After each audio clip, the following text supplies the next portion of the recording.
E aí, meu irmão? E aí, meu amigo? Como é que vocês estão? Mais um dia, mais uma vez, aponta o dedinho pro céu assim e fala: mais uma chance Deus me deu.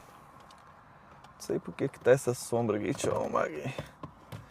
Mais uma oportunidade Deus te deu, amigo, de fazer algo novo, de viver coisas novas, de alcançar um novo nível de vida. Eu gosto dessa palavra, um novo vida, um novo nível. Deus tem um novo nível para você. Deixa eu acertar um lugar para ficar isso aqui. Um lugar que vai iluminar. Aliás, eu tenho coisinha aqui também, só para não ficar escuro. Você que está entrando aí, o convite dessa live é o despertar da consciência. Eu não sei se você sabe, mas tem algo muito poderoso dentro de você chamado consciência. Jesus falou muito disso em código. E hoje eu quero falar com você sobre isso. Quando você é uma pessoa mais consciente, quanto maior o seu nível de consciência, maior o seu nível de governo. Quanto maior o seu nível de governo, maior o seu nível de paz e de felicidade. Quanto maior o seu nível de governo, paz e felicidade, mais prosperidade você vai ter, tanto espiritual como física, tá? As coisas se manifestam. Jesus fala assim: busca primeiro o reino dos céus e todas as demais coisas serão acrescentadas. Era isso que ele está falando. Se você buscar essa consciência, eu não sei se você sabe, mas consciência é a luz que está dentro de você. Consciência é um pedacinho de Deus que está aí dentro de você, representado pelo seu espírito. E hoje eu vou ensinar vocês aqui a fazer uma virada na sua consciência, fazer um torque.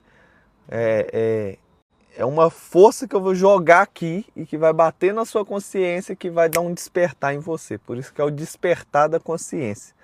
Eu te convido a prestar bastante atenção. Há muito tempo atrás tinha um povo chamado Jacó, que virou Israel. Jacó era um homem. Esse homem teve seu nome alterado para Israel. Esse Israel virou uma grande nação. Essa grande nação foi escravizada no Egito. Depois de sair do Egito, Deus promete para eles a terra que eles prometeram lá para Abraão, lá atrás. E quando eles vão entrar nessa terra, acontece algo que hoje é terrível. As pessoas olham para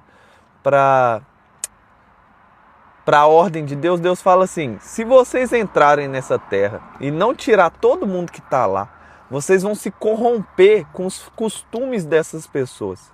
Se vocês entrarem nessa terra e deixar com que as mulheres deles casarem com seus homens, vocês vão se corromper por causa das coisas desse povo. Se vocês entrarem nessa terra e deixar os animais lá, esses animais são oferecidos a coisas nojentas e vocês vão querer oferecer isso para mim.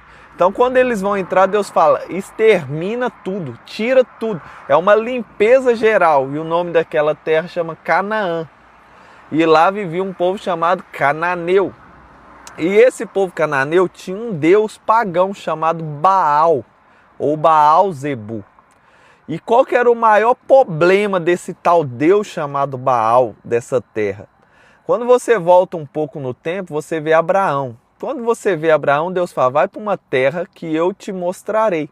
Quando ele está falando aquilo ali, ele está falando: Abraão, lech lerá, saia para si mesmo. Ou seja, eu vou primeiro, Abraão, te ajudar a resolver as tretas internas do seu coração. E quando você resolver essas tretas internas, eu vou te dar uma terra e um povo tão numeroso que você não vai dar conta de contar.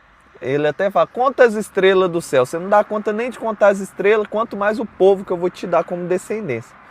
Então, é um convite já para a gente de lech lerá, mas ali Deus fala assim com Abraão: eu estou preparando a terra, eu vou te dar uma terra. E quando Deus vai falar dessa terra com Abraão, é uma terra que mana leite e mel. Ou seja, naquela terra dos cananeus, eles acreditavam que Baal era quem estava cuidando deles, mas na verdade, quem estava prosperando a terra, quem estava fazendo aquela terra ser boa, é Deus, o Deus vivo. E Baal, quando você vai estudar a história, Baal está sempre com um raiozinho na mão.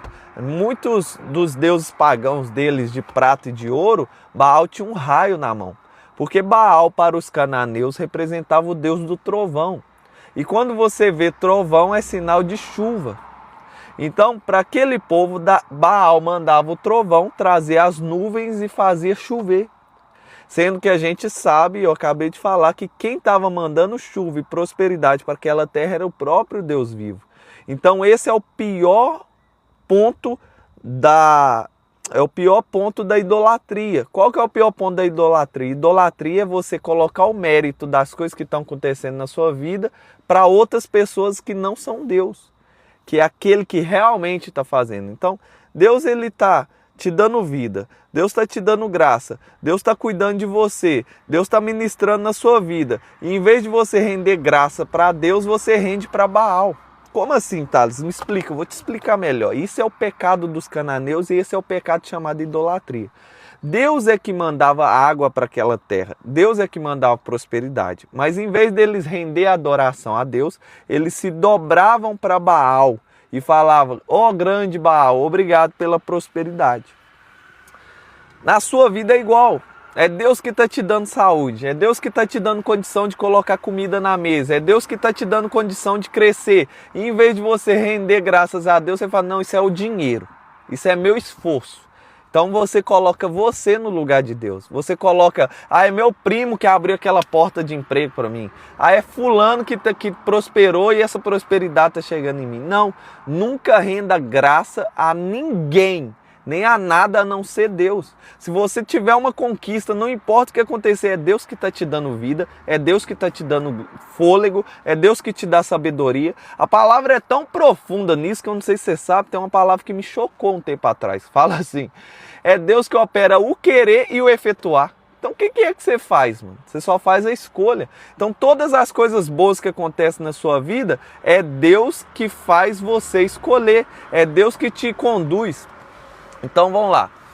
O cara comenta: Deus nem existe. Mano, você está em que ano, cara? Hoje nós estamos em 2026 e a própria ciência que vai estudar a matéria, que vai estudar os cosmos, que vai estudar a vida, ela é agnóstica. Por quê? Porque a gente não consegue comprovar que Deus não existe.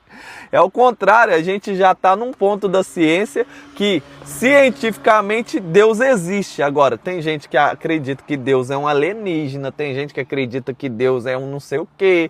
Cada um vai acreditar no seu Deus, mas Deus existe, amigo. Cientificamente eu tenho condição de te falar hoje.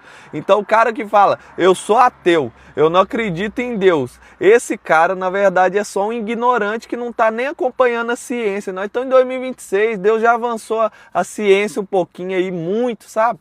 Eu não sei se você sabe, eu vou fazer questão de falar para você aí, mas só dentro de você, os cientistas foram cavucando assim, ó, e arrancando pedacinho dessa pele, cortando pedacinho, Carlos. E aí o que eles fizeram? Eles chegaram até o menor pedaço chamado átomo. E aí eles estudaram o átomo durante muito tempo, próton, nêutron e elétron, até conseguir cortar isso para achar até a partícula de Deus, mas eu nem vou entrar nesse assunto não. Quando eles cortaram, ignorante, todo mundo é ignorante, amigo. Eu também sou ignorante. Ignorante, eu posso ser o melhor cara. Eu sou um engenheiro, sou formado em engenharia, sou matemático, sou empresário. Eu faturo mais de 200 mil aqui em Portugal todo mês.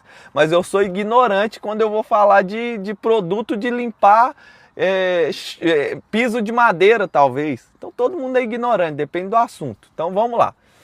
A matéria, dentro dela, ela tem 0,01 milímetros, é menor do que isso essa célula.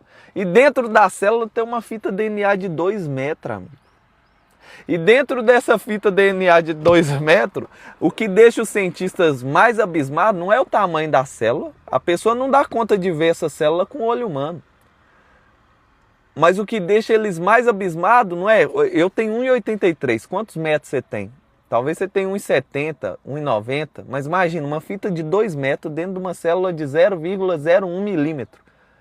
A fita é maior do que você está lá dentro. E o que o cientista fica chocado? É que a fita não embola. A fita está distribuída numa célula menor do que ela, infinitamente. Ela está lá dentro e nem embola.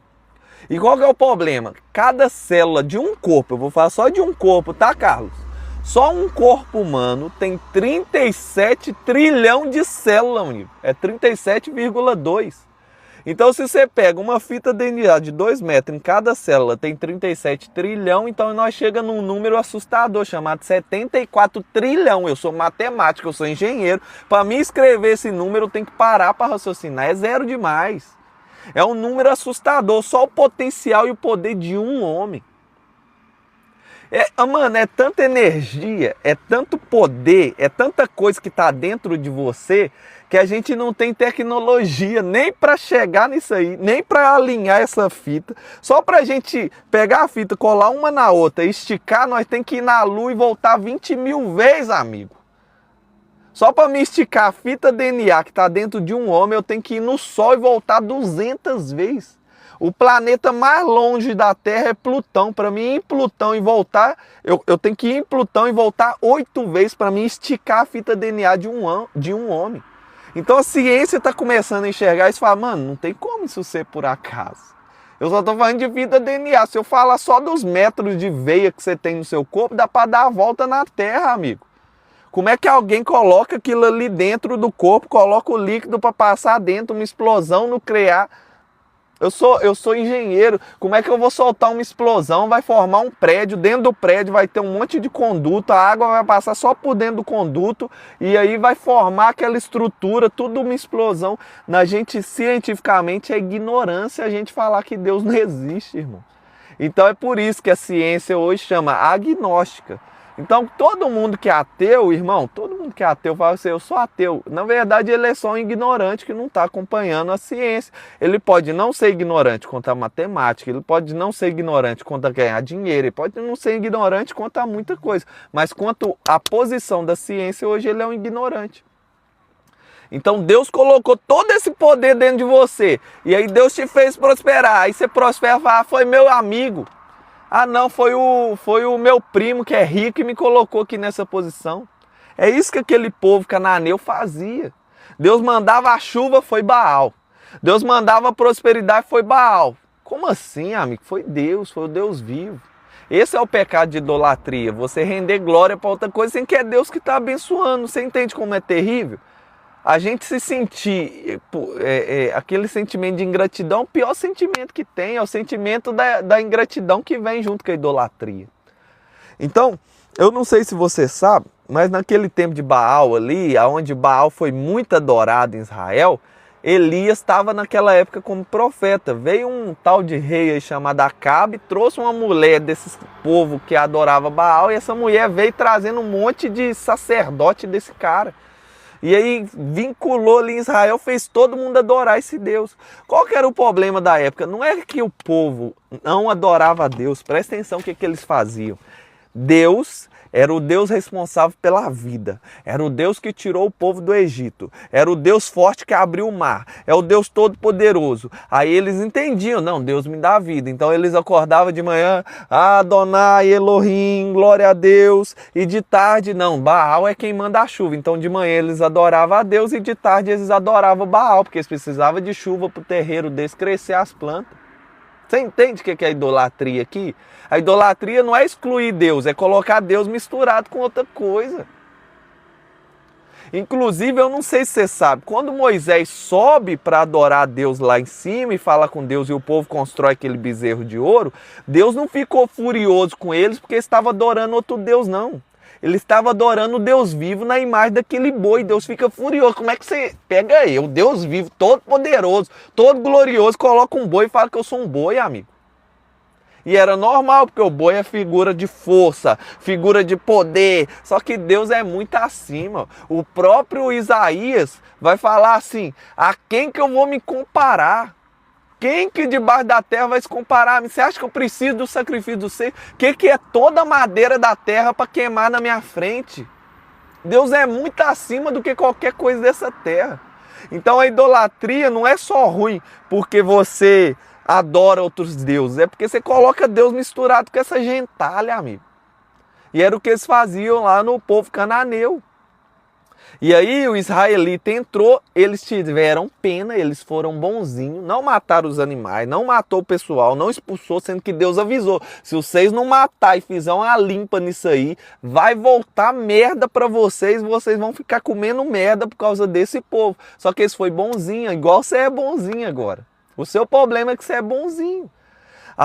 Uma pessoa vem pedir um dinheiro emprestado para você, você nem pode emprestar, só que você não sabe falar não. Aí você tem que se curvar para a pessoa, meu dinheiro suado, toma aqui, o senhor, que eu não sei falar não. Bonzinho.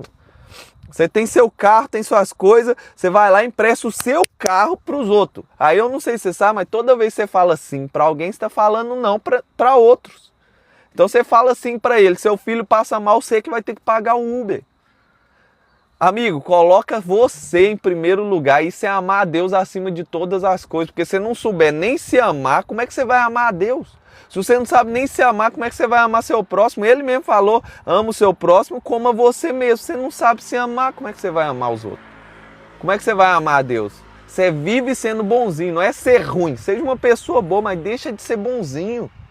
Para de dar o seu sangue para pessoa que não tem nada a ver com sua vida. Tá, me prova que você é bonzinho. Você consegue pegar agora e comprar um presente para alguém de R$1.000, R$2.000, mas você não consegue comprar um presente para você de R$2.000. A maior mentoria que eu paguei foi 2 dias, 6.000 euros. Você não consegue pagar para você uma mentoria de R$1.000. É isso que é a prova de você é bonzinho. Você vive fazendo para os outros coisa que você não dá conta de fazer nem para você. Você vai dormir, nossa, eu preciso dormir mais cedo, eu preciso me concentrar aqui na minha vida. Alguém te liga 1h da manhã, eu preciso de ajuda, bonzinho, larga tudo, sendo que no outro dia ele tem compromisso, ele tem que crescer na vida, ele tem filho para cuidar, mas não, ele larga tudo porque ele é bonzinho, ele não dá conta de cuidar da vida dele. Então toda essa miséria que aconteceu em Israel é tudo porque esse foi bonzinho e não fez o que Deus mandou fazer. Só que Elias se levanta como um profeta e fala, chega, vamos dar um basta aqui. Chama todos os profetas de Baal, pode chamar todo mundo. Baal não é o Deus do trovão?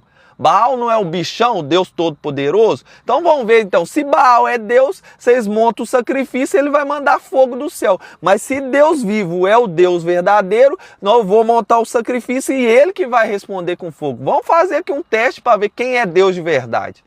É isso que você está precisando na sua vida. Ô Deus, me prova então. Se é você que está me prosperando, então afasta esse monte de gente de perto de mim. Se é você que quer fazer na minha vida, começa a fazer provas com Deus. Deus não fica triste com isso não, tá? Vou te contar isso. Várias vezes na Bíblia, Deus vai falar assim, qual sinal que você quer? E aí os profetas, os homens pedem sinal e Deus manda sinal. Então pede sinal para Deus. Talvez eu tá falando aqui é um sinal de Deus para sua vida. E aí junta aquele povo todo, Baal, Deus do trovão, e junta mais de 400 profetas desse bicho sujo. E aí, quando eles juntam, eles começam a se cortar, começam a gritar, começam a fazer tudo lá, coloca o boi no altar, eles não precisam nem construir, já era normal ali eles adorar esse bicho. E aí vai e grita e tudo, e até Elias cansar e falar, não, chega, Baal deve estar dormindo, ou ele foi passear. E aí eles ficam furiosos e gritam e se cortam, mas nada acontece. Porque Baal não é o Deus do fogo. Baal é só uma imagem que eles adoravam e o diabo aproveitava disso para sugar a energia deles. E aí Elias faz o quê? Não, agora é minha vez, espera lá. E aí Elias faz algo assustador, mano. Elias faz algo que hoje, você olha hoje, porque você conhece um pouco, mas se você estivesse lá, vamos se colocar no lugar de quem estava lá. Primeiro já não tinha altar para Deus ali, Elias teve que reconstruir as pedras. Depois Elias reconstrói a pedra e coloca a madeira. Depois da madeira, Elias coloca o sacrifício. Depois que ele coloca o sacrifício, ele fala para todo mundo, pega o balde d'água e joga. Aí joga, encharca o sacrifício, encharca a madeira, encharca as pedras. E fala, joga mais, encharca o sacrifício, encharca a madeira, encharca a pedra. Joga mais, ele jogou água, encharcou tudo até o redor do sacrifício, onde estava aquele altar de pedra. E aí imagina, mano, eu vim de Minas Gerais, lá do Brasil, tô aqui em Portugal agora, mas mineiro, brasileiro, gosta de um churrasco. E eu lembro de eu acender uma churrasqueira sem usar a técnica. Não funciona, às vezes tinha que ficar com ventilador lá para aquilo funcionar. Até eu aprender a técnica para ligar a churrasqueira, botar fogo naquele negócio. E o carvão já tá ali tudo certinho e tem que ter a técnica. Aí imagina você acender a churrasqueira molhada. Mano, se não tiver a técnica, não colocar um produtinho ali, não colocar um ventilador em cima, como é que vai acender a churrasqueira molhada? Agora imagina tora de madeira, imagina um altar todo molhado e não tem técnica, não tem fogo, não tem álcool, não tem nada, não tem ventilador ali para jogar. Quando Elias coloca aquilo ali, cheio de água, encharcado, o povo fica... Imagina os 400 profetas de Baal. Não, pelo menos nós não perdeu. Vamos empatar pelo menos, que Baal não respondeu, mas não tem como. Nem se Baal respondesse com fogo, a gente molhar tudo, não ia queimar. Aí imagina os profetas pensando, não, mano, não tem como isso aí pegar fogo. Só que eu vou até deixar um ponto aqui pra gente falar mais tarde. Deus tem um mistério com a água. Eu não sei se você sabe, mas a água nem foi criada, amigo. Depois eu vou te contar mais sobre a água. O bebê, quando ele vai nascer, é o espírito descendo do céu, manifestando, encarnando na carne e saindo pelo ventre. O que tem lá dentro? Água. 98% do corpo do bebê é água. Se você já é um adulto velho, mais de 72% do seu corpo é água. Tem água o tempo todo. Quando você vê nos desenhos místicos, aqueles portais, o que tem dentro do portal? Água. Aquele povo não estava entendendo porque que Elias estava colocando água ali, mas era o Espírito Santo guiando Elias. Põe água. E a água é um mistério que eu vou revelar para vocês aqui, porque quando você aumenta a sua consciência sobre a água e sobre o coração e as coisas que eu vou te ensinar, mano, é um start, é um despertar da consciência. Então eu te convido, fica até o final, presta atenção. Elias vai, coloca a água e começa a orar. Quando Elias fecha o olho, começa a orar, rende glória a Deus. Antes dele terminar a oração, acontece a coisa mais assustadora que poderia acontecer na história da Terra. E uma coisa já para ficar aqui um ponto para você. Essa história é comprovada, se eu não posso falar cientificamente, mas eu posso falar aqueles que estudam artefatos. Arqueologicamente, se a gente está aqui, se os israelitas estão aí hoje, isso é a prova que isso aconteceu de verdade. Hoje, eu não sei se você sabe, a maior dificuldade de um exército, vamos falar o exército israelita que vive em guerra, quando você joga uma bomba nuclear, uma energia muito forte num lugar, aquilo é muito forte, a explosão é muito forte, e se você joga num prédio, destrói pelo menos 5 prédios. E hoje Israel está com uma tecnologia tão massa que os palestinos, o Hezbollah, aquele povo doido que fica atacando eles entram por debaixo das escolas e constrói as tretas deles ali embaixo. E aí Israel fala, nossa, se nós jogamos uma bomba aqui, explode tudo. E agora eles estão com a tecnologia que eles jogam a bomba cai direitinho aonde que é o alvo e não quebra os prédios do lado. Esse é o maior poder de Israel. Não é o tanto que você tem o poder de guerra, de destruição, mas o seu poder de precisão. E aqui já tem mais de 3.000 anos essa história aqui que eu estou falando com vocês. Quando Elias estava orando, Deus mandou um fogo do céu tão forte, mano, um poder tão forte naquilo ali, que acendeu a churrasqueira, o sacrifício, instantaneamente. E não só acendeu o sacrifício instantaneamente, a palavra fala que fulminou o sacrifício. Mas não só fulminou o sacrifício, fulminou a madeira. Não só fulminou a madeira, amigo. Fulminou as pedras. Não só fulminou as pedras, fulminou a terra que estava encharcada ao lado. Aonde aquela água tinha, aquele fogo desceu e consumiu completamente aquilo. Então foi a mesma coisa. Imagina você, amigo. Imagina qual fogo que tem poder para destruir uma pedra. Imagina um monte de pedra no altar, um fogo caindo e consumindo aquela pedra. Você concorda que fogo, a gente nem tem uma imagem de fogo destruindo pedra, porque não é natural.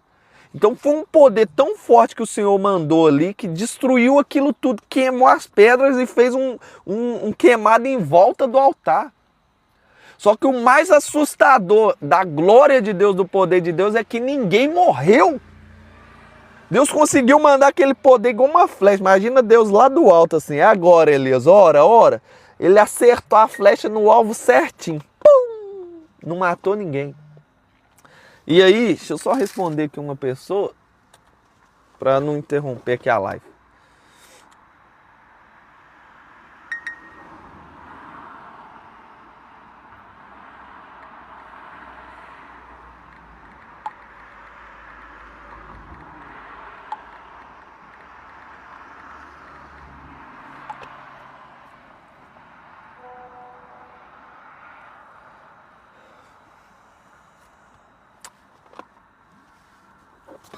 E ali o que aconteceu? Aquele povo que estava sendo enganado pelas histórias e pelas mentiras de Satanás, eles falaram: afinal Baal não é o Deus do raio, afinal Baal não é o Deus do fogão, do fogo que desce do céu. Afinal, quem sempre mandou fogo do céu foi Deus. Então ali foi um despertar da consciência. Afinal, só existe o Deus vivo e a gente estava adorando esse ser inútil, esses negócio de barro como se fosse Deus e sendo ingrato com o Senhor. Então ali teve um primeiro despertar de consciência. Quem prospera a gente é Deus. Esse tempo todo quem prosperou eu fui Deus, não foi esse Baal. E o povo fica tão nervoso com as mentiras daquele povo, com as mentiras daquele Deus pagão, que Elias junta tudo e eles matam aqueles 400 profetas ali. Chega de mentira! É isso que está faltando na sua vida. Você tem uma experiência com Deus vivo tão poderosa, tão real, que aconteça um chega na sua vida. Chega de Baal, chega de demônio, chega de falar que é os outros, chega de ficar correndo atrás de dinheiro igual um idiota, eu vou correr atrás de Deus. E aquele povo teve um chega ali e uma prova. A prova correta que quem manda fogo do céu é o Senhor. O Deus vivo é o Senhor. Então, acontece uma segunda parte, porque Baal ele não era o Deus só do trovão. O trovão era o símbolo que trazia a nuvem e que trazia a chuva. E aí Elias vai, esse mesmo Elias mostrando essa parte do trovão também, acaba e manda prender ele depois. E aí vem 51 homens prender ele. Ô homem de Deus, vem cá que nós vamos te levar. E Elias fala, se eu sou homem de Deus, então que caia fogo do céu e consuma vocês. 51 homens morrem, provando mais uma vez, Deus é o Deus do fogo. É Deus que é o Deus do raio, é Deus que controla os céus, não é Baal. Vem mais 51 homens, de novo, se eu sou homem de Deus, que caia fogo do céu e consuma vocês. Mais uma vez, Deus provando que Ele que é o Deus do fogo, Ele que é o Deus do poder. E aí vem o terceiro grupo e o cara é inteligente, o capitão fala assim, tem misericórdia de nós, que a nossa vida seja preciosa aos seus olhos. E aí Elias não mata eles mandando fogo cair do céu, porque o Espírito Santo fala com ele, vai com eles.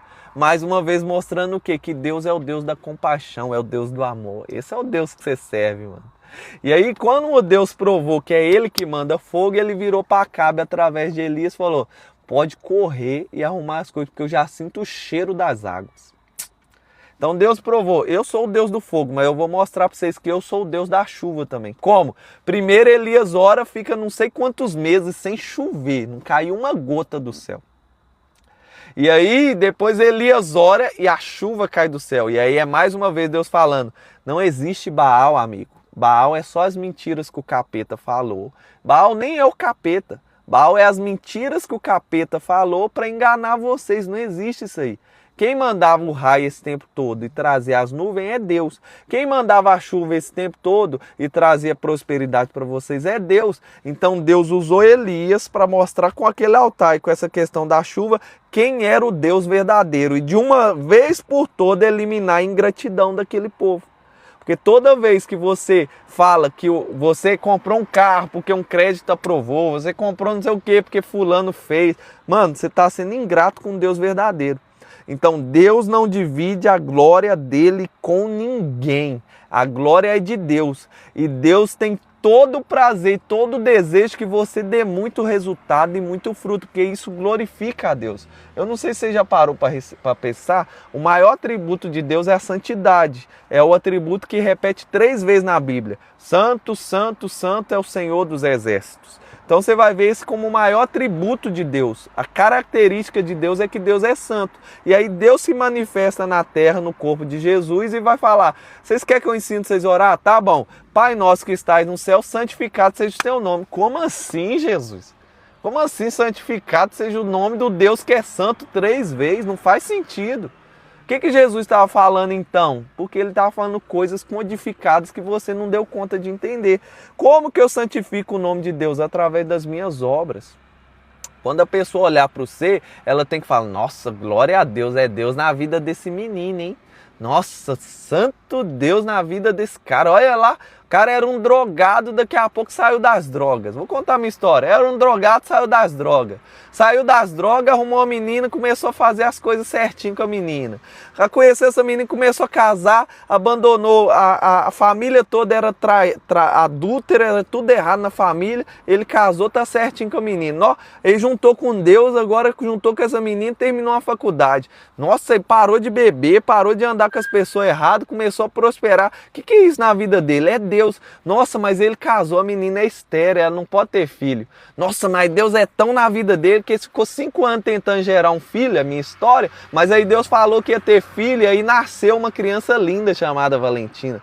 Nossa, é Deus na vida dele mesmo. Nossa, glória a Deus. As pessoas têm que olhar para você assim, glória a Deus, como assim? Não podia ter filho, daqui a pouco tem uma filha. Ah, não, mas Deus é tão Deus na vida dele que ele não parou só nesse resultado, não. Aí ele formou engenheiro no Brasil, veio engenhar em Portugal, montou uma empresa de engenharia. Nossa, Deus é na vida dele mesmo. Ele não ficou só nisso, não. Ele abriu outra empresa de TVDE e começou a comprar carro e colocar para dirigir na rua. É Deus na vida dele mesmo. Não, mas ele não parou nenhum filho só, não. Deus mandou outro filho para ele, um Miguel. E agora aquela que não podia ter filho tem 2 filhos. É Deus na vida dele mesmo. Mas ele também não parou nas obras, nem na empresa TVDE, não. Ele também começou a comprar e vender carro e agora ele tem um stand em Portugal. É Deus na vida dele. Não, mas ele não parou em 2 filhos, não. Agora a mulher dele tá grávida do 3º filho. É Deus na vida. As pessoas têm que olhar para você assim, amigo.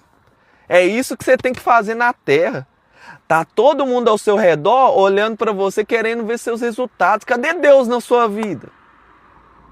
Eu não sei se você sabe, mas eu era o cara mais religioso que existia. Eu achava que quem era rico tinha que ir pro inferno, pra você ter noção. Eu achava que quem era rico ia para o inferno. Eu achava que Jesus era pobre. E que as pessoas iam atrás de Jesus porque Deus mandava. Mas eles iam atrás de Jesus. Deixa eu te contar um segredo. Porque Jesus tinha resultado. Eles iam atrás de Jesus porque o cego ia lá e o resultado aparecia. O cego voltava a enxergar. O mudo ia lá e o resultado aparecia. O mudo voltava a falar. Eles iam atrás de Jesus porque o coxo chegava perto dele e tinha resultado. O coxo voltava a andar. As pessoas vinham atrás de Jesus porque Jesus ficava o tempo todo mostrando o resultado. Na hora que eles vinham, toma o reino, toma o reino. É isso que ele quer que você faz. Thales, me prova na Bíblia. Esse trem de riqueza é do inferno, esse trem de resultado é do inferno. Eu não acredito nisso aí que você está falando, não. João 7, o próprio Deus vivo encarnado na terra. Eu sou a oliveira verdadeira. O meu pai é o lavrador. Aquele que está em mim dá muito fruto. E o pai poda para dar mais fruto ainda. E ele também fala o contrário. E o que não dá fruto, o que não tem resultado, o pai corta e lança no fogo. Ele está falando de prosperidade. Eu não estou falando de dinheiro ainda, não. Calma que eu nem cheguei no dinheiro ainda. Eu estou falando disso, lá, abandonar vício, ter a liberdade, ter paz verdadeira, ter uma família rica, próspera, de paz, de alegria, de crescimento. É disso que Deus quer para a sua vida. Qual que é a prova, Thales? Continua. No verso 8, Jesus vai falar, e nisto é glorificado a Deus. Ai, Jesus é lindo demais, mano. E nisto é santificado a Deus. Como, Jesus? Que você dê muito fruto. Tem uma pessoa que quer que você prospere mais do que você mesmo, amigo. Tem uma pessoa que quer que você cresça mais do que você mesmo. Não é seu pai, não. Não é a sua mãe, não. Sabe quem que é? O Deus vivo está olhando lá do céu. Vamos, meu filho, vamos, levanta, vamos acordar mais cedo. Vamos começar a ler mais, vamos mudar essa cabeça sua, vamos crescer, vamos sair desse emprego, vamos montar um negócio aqui para você começar a desenvolver em outras áreas. Vamos sair desse negócio seu. Então, não tem ninguém na terra que quer que você prospere mais do que Deus. Então a prosperidade, ela é natural, eu nem estou falando de dinheiro. Quando você prospera, você glorifica a Deus. Então, Thales, como que eu rendo glória ao Senhor? Prosperando, crescendo e dando resultado. Como que eu santifico o nome do Senhor? Prosperando, crescendo e dando resultado. Qual que é o resultado? Meus frutos. Eu não sei se você entendeu, mas essa oração, ela devia te deixar preocupado. Porque eu lembro, e até hoje eu falo disso com Jesus, a primeira vez que eu li isso, aquele que está em mim dá muito fruto. O que não dá fruto é cortado e lançado no fogo. Se você é um cristão, conhece Jesus, a primeira coisa que você deveria fazer depois de ler isso, ouvir isso, é: Jesus, eu estou dando fruto. Pô, eu quero dar muito fruto, misericórdia, não é possível, cadê os frutos da minha vida? E pelo menos orar até ele deixar você enxergar esses frutos. Eu quero falar um pouco mais desses frutos, porque outro dia eu fui cortar o cabelo e o cara tava indo para uma célula, ele me contando. Eu tava indo para uma célula, aí eu parei e tava indo tão feliz, cara, tão contente com Deus. E eu passei perto de um bar, o cara me chamou no bar. E o cara falou assim, onde você tá indo assim alegre? E aí ele falou, eu tô indo na célula. Ah, o que vocês fazem lá? Ah, a gente ora, a gente fala com Deus, a gente tem um grupo ali. Aí a primeira coisa que o cara perguntou para ele, o que isso aí mudou na sua vida? Nossa, olha que profundo, mano. Na hora que ele falou isso ali comigo, o Espírito Santo falou na hora. Ele queria ver os frutos. Ele estava com fome, com sede. E aí ele começou a falar que eu vim pra cá e eu estava uma pessoa triste. E começou a falar os frutos que aquilo ali gerou na vida dele. Então deixa eu te contar uma coisa. Tem uma história na Bíblia que é o filho pródigo. O filho pródigo, eu nem vou entrar nessa história assim tão profunda não. Mas ele é um cara que desejou a morte do próprio pai. Ele queria que o pai dele morresse, ele não queria mais, ele não aguentava mais ficar perto do pai dele, ele só queria o dinheiro dele ir para longe. O pai vai, reparte a herança, dá o dinheiro pro filho, dá o dinheiro pro outro filho. Esse cara vai, gasta dinheiro com bebida, com droga e com prostituição, com sexo. E ele desperdiça tudo isso, tanto que o filho, quando ele volta depois, o irmão dele mais velho fala assim, esse cara gastou o dia todo com meretriz, você vai aceitar ele de volta? Mas vamos olhar para a história do filho pródigo. O filho pródigo vai, gasta todo o dinheiro. Depois que ele gasta todo o dinheiro, a palavra fala que vem uma grande fome naquela terra. E quando vem a grande fome, ele sem dinheiro, acabou os trabalhos, a palavra fala que ele vai cuidar dos porcos. Eu não sei se você sabe o que isso significa. Tem muita gente que lê isso e não entende. Então eu vou tentar trazer para o seu entendimento. Uma coisa nojenta para a gente hoje seria uma casa de prostituição, por exemplo. É uma coisa nojenta para mim. Imagina um lugar, uma cama onde um monte de puta entra lá e transa, e aquela cama nojenta, aquele negócio ali que você sabe que vai homem casado, vai mulher casada, vai aquele trem estranho. É nojento, não é? Só de falar é nojento. E aí a palavra fala que os porcos é igual pra gente essa cama. Então é como se o filho pródigo fosse trabalhar limpando a cama do prostíbulo. E aí entra uma mulher, entra o cara, vai faz aquelas nojeiras, que a cama toda suja e vai lá limpar. É isso que para o judeu é cuidar dos porcos. E aí é tão profundo que a palavra fala que os porcos comiam ali e ele queria comer aquela comida e eles não deixavam. Então sabe o que é? Tinha uma comida que as prostitutas ficavam comendo, jogando um no outro, lambuzando. E aquele cara estava com tanta fome que quis comer isso. Aí o patrão falou, você quer comer isso aqui? Não, pegava aquela comida e jogava no lixo na frente dele. Então, quando eu falo isso, eu acho que chega um pouquinho perto do que era aquilo para eles. Imagina a situação daquele cara. Sabe o que tirou o filho pródigo de lá? Você sabe? Foram frutos de outra pessoa, resultados de outra pessoa. A palavra fala que ele olha para aquilo e fala assim, peraí, esse cara aqui, ele está me negando comida. Imagina a reflexão dele. Ele começa a olhar para os frutos do pai dele. Meu pai, ele não deu conta só de prosperar. Cara, meu pai é foda mesmo. Ele não só prosperou, ele prosperou tanto que cuidou da gente e comprou um monte de coisa. Meu pai era rico demais. Meu pai prosperou tanto que ele não só cuidou dos filhos dele, ele teve muitos servos, muita gente para cuidar daquelas fazendas. Meu pai, ele tinha tanto fruto, ele era um homem tão amável, tão doce, tão poderoso, que ele não só tinha um monte de funcionário, ele não negava comida para os funcionários dele, não. Tinha fartura de pão. E a conclusão dele, até os escravos do meu pai têm fartura de pão. Eu tô aqui com esse monte de homem maldoso, homem sem fruto, nem resultado tem que estar aqui com esse monte de puta, esse trem nojento desses porcos aqui, que a linguagem que ele usava era os porcos. Tá aqui, esse homem é mau, eu vou voltar pro meu pai. Então quem cura o filho pródigo é os frutos, os resultados do pai dele. E aí quando ele enxerga o resultado do pai dele, ele fala, que eu fiz da minha vida? Eu vou voltar no meu pai e falar, pai, eu pequei contra os céus, pequei contra ti, eu não sou digno nem de ser chamado seu filho, mas me aceita pelo menos como escravo, porque até seus escravos é melhor do que tudo lá fora. Então presta atenção no que eu estou falando com você, amigo. Sabe por que a sua família está perdida? Porque você não tem resultado. Sabe por que a sua esposa não acredita em você, não confia em você? Porque você não tem resultado. Sabe por que ninguém dá ideia para o que você anda falando por aí? Porque você não tem resultado. Sabe por que as coisas não estão mudando nas pessoas que você ama? É porque está faltando fruto e resultado em você. Sabe por que Deus não mandou mais coisas sobre você para você prosperar e crescer e mudar de vida e transbordar na terra? Porque está faltando resultado na sua vida. Como que eu tenho resultado, Thales? Servindo a Deus e rendendo glória a Ele. Isso é Ele que vai trazer mais fruto para mim. Você não tem nem que se esforçar. Como assim, Thales? Jesus fala, sem mim, nessa mesma passagem, vocês são os ramos, aquele que está em mim dá muito fruto. Ele fala assim, sem mim vocês não podem fazer nada. Mas comigo, estando em mim, vocês podem dar muito fruto. Ele tem que falar, pode dar muito fruto. Por que pode? Porque tem gente que está nele e não dá fruto.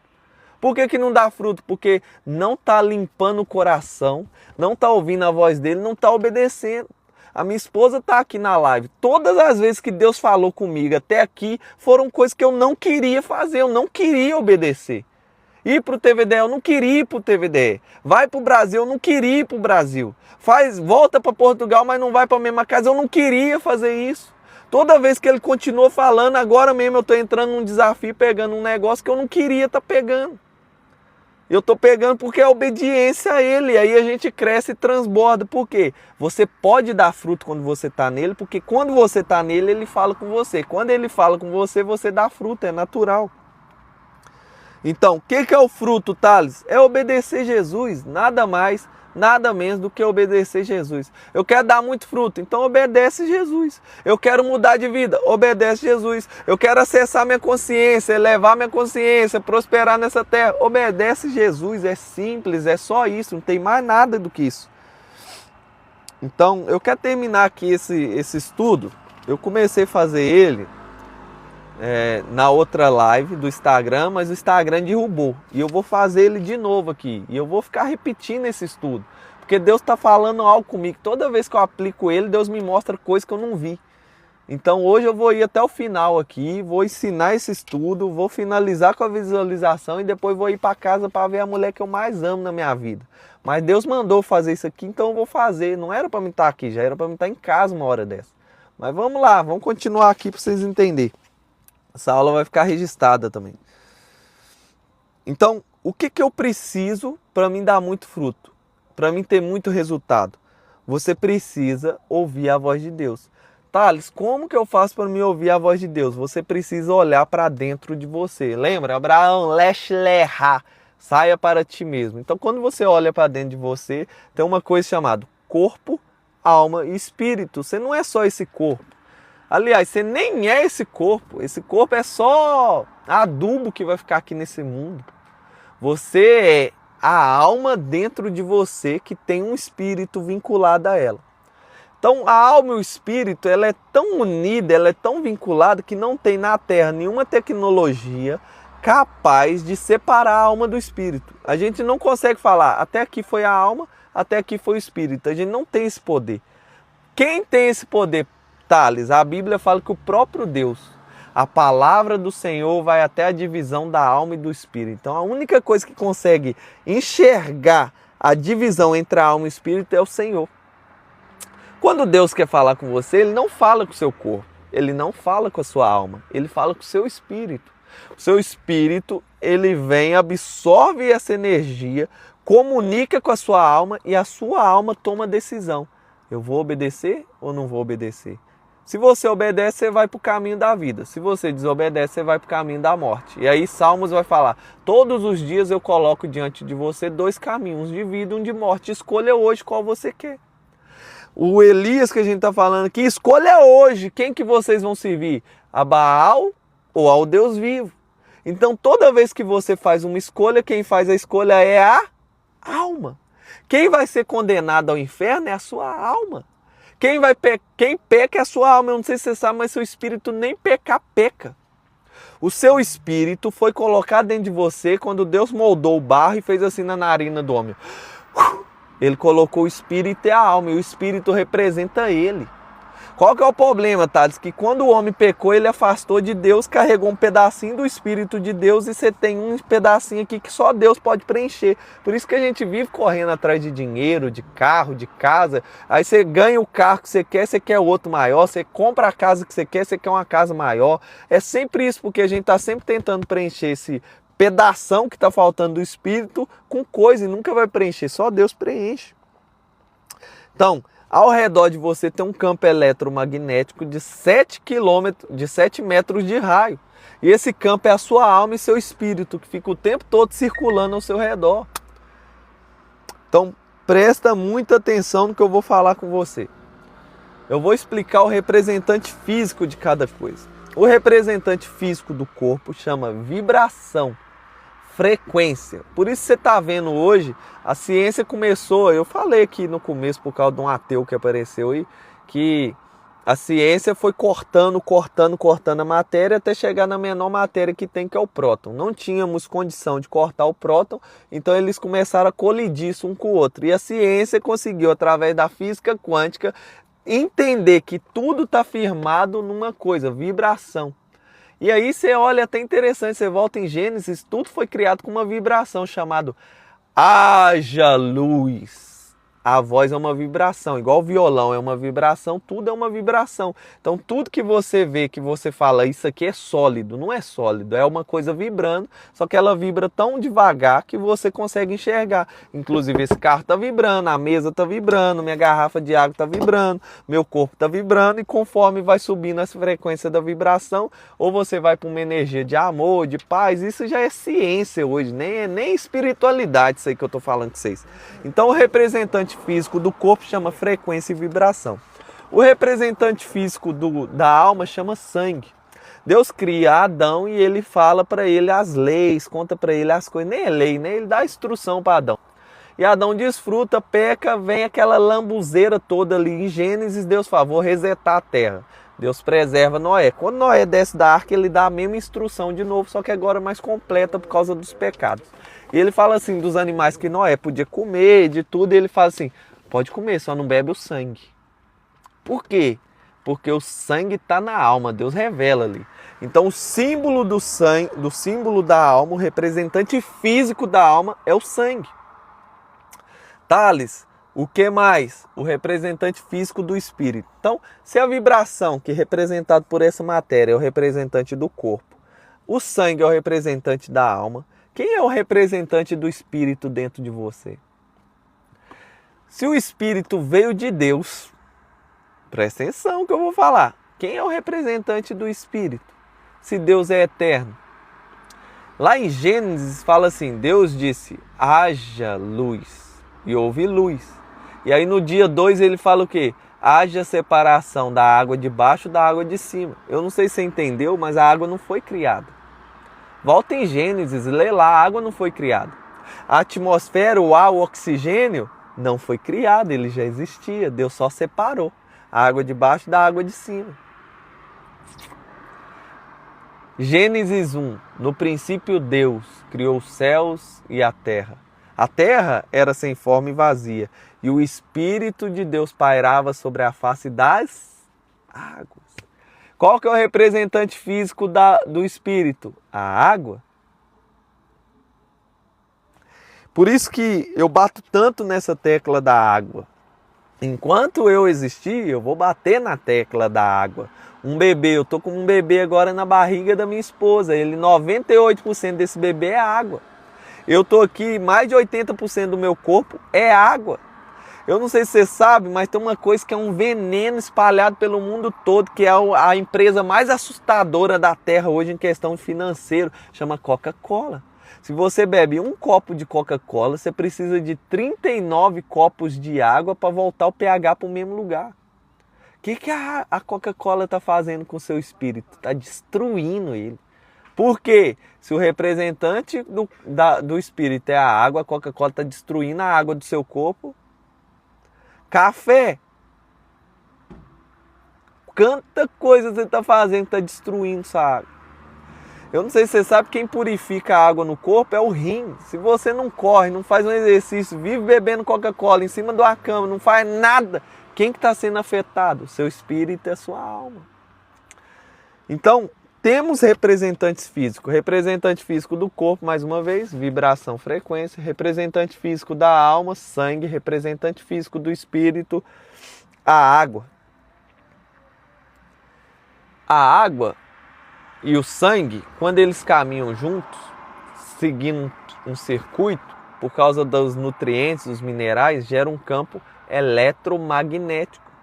Esse campo eletromagnético ele é tão forte, tão potente por causa do seu coração, que ele faz um campo de 7 metros de raio ao seu redor. Então você está aqui, você consegue enxergar só o físico, mas se você conseguisse agora abrir o olho e ver o espiritual, você ia conseguir ver um campo energético ao seu redor. E é esse o primeiro segredo que você precisa entender. Isso é o primeiro despertar da consciência. Então tá aqui o título da live, Despertar da Consciência. Para que eu desperto minha consciência? Para aumentar meu número de resultado. Para que eu quero aumentar meu número de resultado? Porque aí eu glorifico a Deus. Para que eu quero glorificar a Deus? Porque se eu busco primeiro o reino de Deus e a sua justiça, todas as coisas são acrescentadas. Então se eu glorifico a Deus, eu cumpro o meu propósito. Se eu cumpro o meu propósito, dinheiro, casa, riqueza, essas coisas é nada. Isso aí só vai ser acrescentado. O principal é a paz e a alegria que você vai ter dentro de você, dentro do seu lar, a sua casa, os seus filhos, que é a sua missão, não sei se você sabe, mas a sua missão é governar e governar sobre a sua casa, governar sobre as suas coisas, a sua casa vai virar uma nação. Assim como Abraão saiu Isaac, Isaac saiu Jacó, Jacó virou Israel e formou a nação de hoje. Então esse é seu chamado. Então esse campo de 7 metros ao seu redor é o seu governo. É o seu governo. Se eu pudesse falar com você, o que mais assemelha ao corpo, alma e espírito? O átomo. O átomo tem o próton e o elétron, o próton e o nêutron. E eles estão tão juntinhos no centro que você quase não consegue separar isso. E em volta deles tem um elétron girando.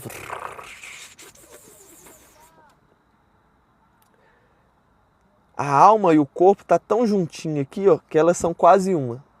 E a matéria fica girando em volta dela e formando o que você enxerga aqui, ó. Você enxerga por causa dos elétrons. Então, eu quero que você entenda que Deus fala com seu espírito e todas as coisas que acontecem com você passa primeiro pela sua alma e seu espírito. Como? Passa por esse campo energético ao seu redor. Como que isso funciona? Você tem, eu vou falar, tem mais chakras, mas eu vou resumir aqui só para vocês entenderem. Tem um aqui embaixo, na sua genitália, na sua área do seu pênis, da sua vagina. Aqui tem um. Vamos colocar outro aqui no seu umbigo. Aqui na sua barriga tem outro. No seu coração tem mais um. E passou do coração, ele vai se manifestar, tá bem? Se passar do coração para aqui, já é uma manifestação. Então, toda vez que acontece qualquer coisa que o seu olho enxerga, que o seu ouvido ouve, que o seu tato dá conta de sentir, que vem uma mensagem, que vem um espírito falar, que vem uma voz, não importa. Ele vai vir e, em vez de tocar em você primeiro, vai passar por esse campo eletromagnético que está ao seu redor e vai subir pela sua genitália, vai passar pelo seu estômago, vai vir no coração. O coração é a sede da alma. Eu acabei de falar que a alma e o espírito estão tão vinculados que você quase não consegue saber quem é quem. Mas eu posso te falar, o coração é a sede da alma. É aqui que toma as decisões de verdade. Passou pela alma, pelo coração, já tomou a decisão. Subiu para a cabeça, já está manifestado. Então vamos dar aqui um exemplo. Eu estou aqui agora, passou uma mulher bonita ali do outro lado da rua. Eu olhei. Vai vir energia, vai passar pelo campo eletromagnético, vai subir pela genitália. O pênis, a energia mais vital do homem, vai olhar na hora. Eu sou homem, é mulher, top, na hora, quer. A barriga, na hora vai tomar decisão, bom, ruim, bom, bonita. A barriga toma decisão, ela vai julgar. Quando sobe para o coração vai tomar decisão. Eu olho, eu desejo ou não. Só que eu, amigo, aprendi uma coisa com meu sogro lá atrás, muito tempo atrás. Ele tinha um segredo, eu trabalhava na frente dele. E aí toda vez que alguém vinha mostrar uma mulher pelada pra ele, mostrar uma pornografia, a gente tava num meio ali que tinha gente assim. A primeira coisa que ele falava é assim, ó, bonita é minha mulher. Nem é mulher. Ele falava, bonita é minha mulher. Na hora que ele falava aquilo, irmão, eu olhava pra cara, os caras ficavam todos sem graça. Na hora eles desligavam o telefone, na hora tira, não dá conta.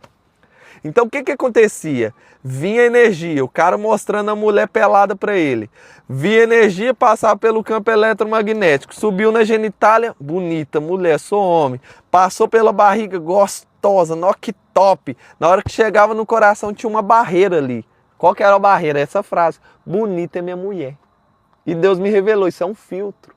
Então eu tô aqui, na hora que eu vejo as mulheres passando, amigo, já mexeu muito comigo, já há muito tempo eu fiquei furioso por causa disso. Eu ficava furioso, eu revelo pra você.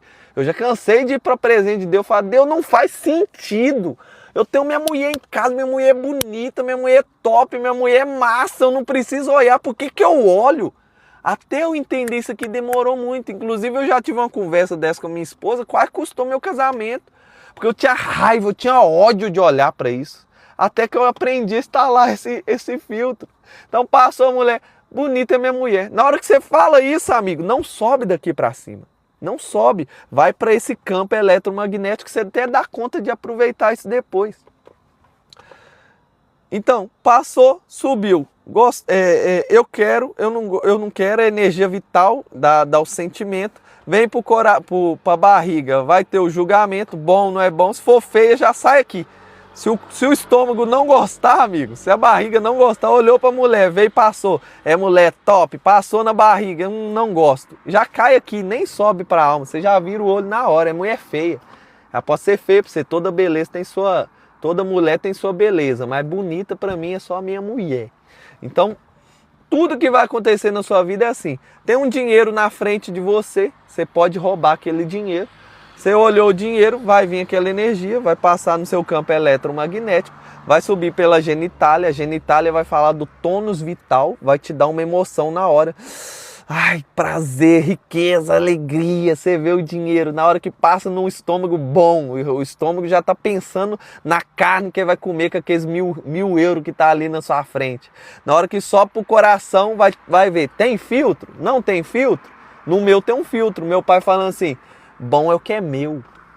Meu filho, bom é o que é nosso. Meu filho, bom é o que é nosso. Meu filho, bom é o que é nosso. Meu pai falou tantos comigo que na hora que eu pode pôr dinheiro no carro, pode pôr dinheiro na minha frente, pode pôr dinheiro onde você quiser, amigo. Se não for meu, na hora que chega no coração, a primeira coisa que fala, bom que é meu. Eu já desvio, eu nem quero saber. Se eu ver uma carteira no chão, para te ser bem sincero, eu nem pego ela. Por quê? Porque tem um filtro aqui no coração. E aí você vai entendendo por que o coração é tão importante. Porque se não tivesse o filtro, ia passar. Na hora que passa aqui para a cabeça, já é pecado. Como assim, tá? Já é pecado? Jesus fala isso. Amigo, você ouviu o que eles falaram, né? Se você matar o seu irmão, é pecado. Mas eu, porém, te digo que só de você irar contra o seu irmão já é pecado. O que é isso? O cara fez uma coisa ruim contra você. A energia veio, passou na genitália, a sede das emoções, o tônus vital, ira, ódio, raiva. Na hora que vai no estômago, no intestino, eu vou matar, é bom matar, eu quero destruir, eu quero tirar esse cara de perto de mim. E aí passou pelo intestino, na hora que sobe no coração vai procurar o filtro, não tem filtro. O filtro do coração eu só não posso atirar nele. Só tem esse filtro no judeu. Subiu. Quando subiu, eu odeio, eu não vou te matar não, porque meu coração não deixa, mas você nunca mais vai pisar aqui dentro. Eu não vou te matar não, mas eu vou te atrapalhar a sua vida toda. Jesus está falando, se passou do coração já é pecado. Passou, mulher, você olhou, subiu aqui na genitália, top. Passou no estômago, nossa, que gostosa, que bom, eu gosto. Subiu no coração, não tem filtro. Ou talvez tenha um filtro, eu só não posso tocar, eu só não posso adulterar com ela na cama, porque eu sou casado, né? Pera aí, deixa eu ver se minha esposa tá olhando. Minha esposa tá olhando não, então eu só vou olhar. Tem esse filtro aqui no coração, só vou olhar. Jesus tá falando, se você olha, passou do coração, você olhou, cobiçou, já é pecado. Então passou do coração, já está cometendo adultério. Passou do coração, já está roubando. Passou do coração, já está matando. Então por isso que você vai entender que tem mais de 300 capítulos na Bíblia falando de coração. Por isso você vai entender que a palavra vai falar, o homem mais sábio que já pisou na terra vai falar assim, meu filho, de tudo que você tem que guardar,